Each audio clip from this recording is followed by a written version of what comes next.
Court হচ্ছে, সেখানেও 25,000 কোটি টাকা ইনভেস্টমেন্ট হচ্ছে, 25,000 ছেলে মেয়ের চাকরি হবে। ইতিমধ্যেই হলদিয়াতে 17,000 কোটি টাকা ইনভেস্টমেন্ট হয়েছে এবং 1 লক্ষ ছেলে মেয়ের কর্মসংস্থান হয়েছে। এছাড়াও আপনাদের এখানে কাজু বাদাম থেকে শুরু করে, মাছ থেকে শুরু করে, বাসন কাঁসার বাসন থেকে শুরু করে, সিল্ক থেকে শুরু করে, মাদুর থেকে শুরু করে, পাটকাঠি থেকে শুরু করে সব কাজ করেন আপনারা। আপনাদের অনেক কিছু করবার উৎসাহ আছে এবং আপনারা করেন। আমরা মৎস্যজীবীদের 2 মাসের জন্য যারা সমুদ্র সাথী বলেছিলাম, আমরা 5,000 টাকা করে 10,000 টাকা 2 মাসের জন্য দেব। যে 2 মাস তারা সমুদ্রে যেতে পারে না, টাকাটা তারা পাবেন। আমরা ইলেকশন কমিশনের পারমিশন চেয়েছি, টাকাটা পেলেই, পারমিশন পেলেই টাকাটা আপনারা পেয়ে যাবেন। আর আমি যখন কথা দিই তখন কথা আমি রাখি। সমুদ্র সাথী যারা সমুদ্রে যান মাছ ধরতে, মনে রাখবেন আজ হোক কাল হোক ওই 5,000, 5,000, 10,000 টাকা আপনারা পাবেন। একটু দেরি হচ্ছে তার কারণ ইলেকশন কমিশন, সব ব্যাপারে তার পারমিশন চাই।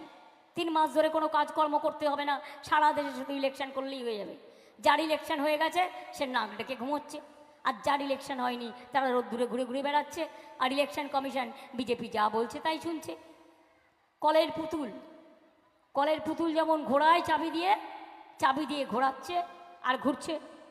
মনে রাখবেন, হলদিয়াতে আমি রেলমন্ত্রী থাকাকালীন দীঘা তমলুক কে করেছিল মনে আছে না ভুলে গেছেন? আমরা তো তাড়াতাড়ি ভুলে যাই, তাই না? দীঘা তমলুক করে দিয়েছিল কে? মনে পড়ে? নামটি মনে পড়ে?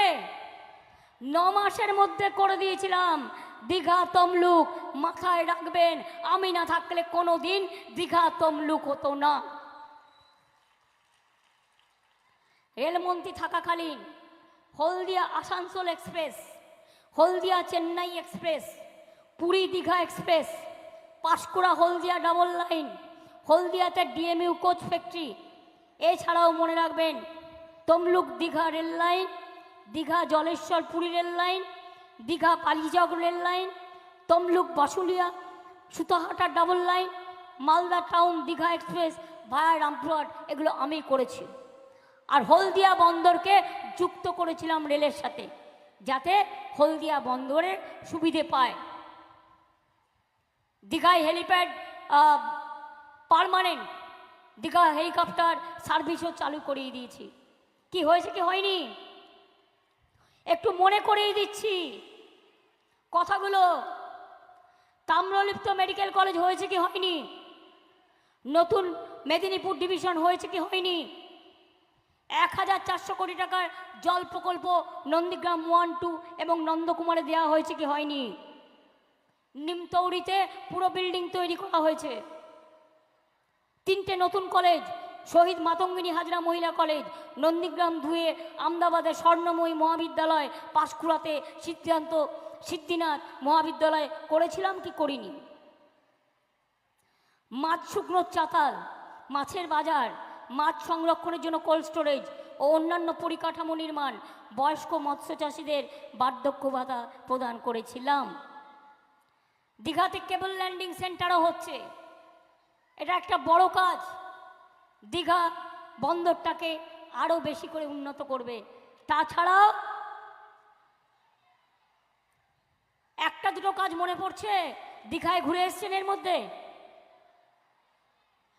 আজকে একটা ছোট সকালে ঘটনা ঘটেছে, নদিয়ার 4 জন ভ্রমণার্থী দীঘায় যাচ্ছিলেন, তারা রাস্তায় অ্যাক্সিডেন্টে মারা গেছে।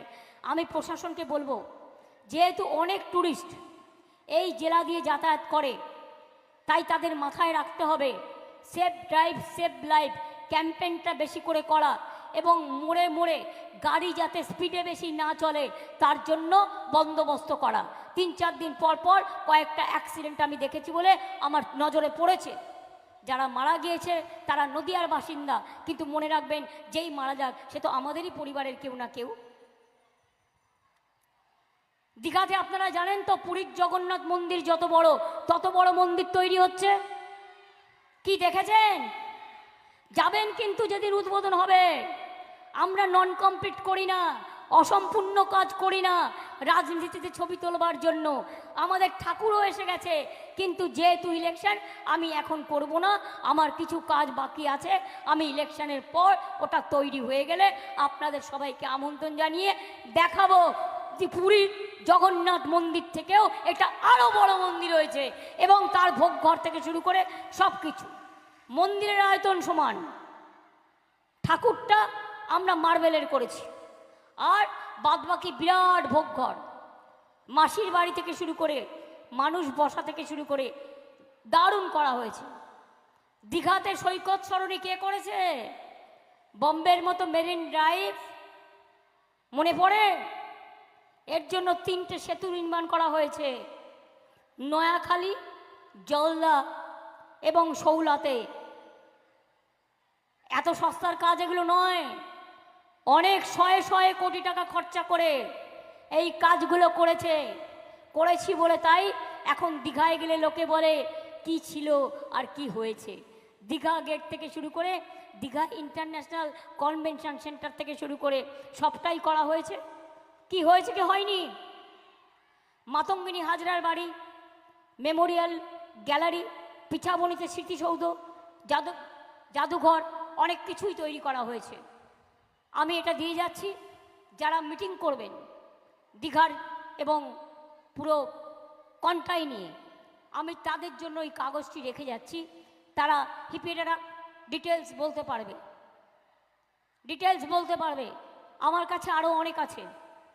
যেভাবে দীঘাকে আমি সাজিয়ে দিয়েছি, হলদিয়াকে সাজিয়ে দিয়েছি, নন্দকুমারকে সাজিয়ে দিয়েছি, নন্দীগ্রামকে সাজিয়ে দিয়েছি, খেজুরি আগে তো শুধু খেজুরের কাঁটা দিয়ে কাটতো, এখন তো অনেক ভালো আছেন, তাই গুন্ডামি করে মাস্তানি করে খেজুরিতে তৃণমূল করতে গেলে বাধা দেওয়া হয়। কত বড় ক্ষমতা এই গদ্দারদের! আর যার কাছে বিচার পাবে, কানে দিয়েছে তুলো আর পিঠে বেঁধেছে কুলো। আর সাংবাদিকদেরও বলিহারি যাই, কিছু না কিছু তো রিলেশন ওর সাথে আছেই, থাকতেই পারে, বাট টাকা পয়সার রিলেশনটা কেন? টাকা পয়সার সম্পর্কটা কেন? ও যা বলে আপনারা তাই করেন। আপনাদের মিনিমাম ধর্ম তো থাকা উচিত। যারা নেন না তাদের আমি স্যালুট করি, এর মধ্যেও 2-1জন নিশ্চয়ই নেন না, কিন্তু যারা নেন তাদের নামটাও আমি ভালো করে জানি। মনে রাখবেন, মানুষ ছাড়া কাগজ চলে না, আর মানুষ ছাড়া টিভিও চলে না। এবার আমি আপনাদের কয়েকটা কথা বলি। সামনে ইলেকশন, মোদিবাবু কি বলছেন, আমি ওনাকে মোদিবাবু বলে বলবো না এখানে, আমি গ্যারেন্টি বাবু বলে বলবো, আপনারা বুঝে নেবেন। যেমন গদ্দার বলি, নাম বলি না, তেমনি এখানেও আমি নাম বলবো না, আমি গ্যারেন্টি বাবু বলবো, ঠিক আছে? তিনি কি বললেন? বিনা পয়সায় চাল দিচ্ছেন, 2 বছর ধরে 1 টাকাও দিচ্ছেন। বলুন, হয় আপনি ক্ষমা চান, আর তা না হলে বলুন যে আপনি টাকা দিয়েছেন চালের। 420 নতুন গ্যারেন্টি। জিজ্ঞেস করুন, বলছে বাড়ি বাড়ি গ্যাস চলে যাবে, টিভি খুললেই দেখাচ্ছে, রেডিও খুললেই দেখাচ্ছে।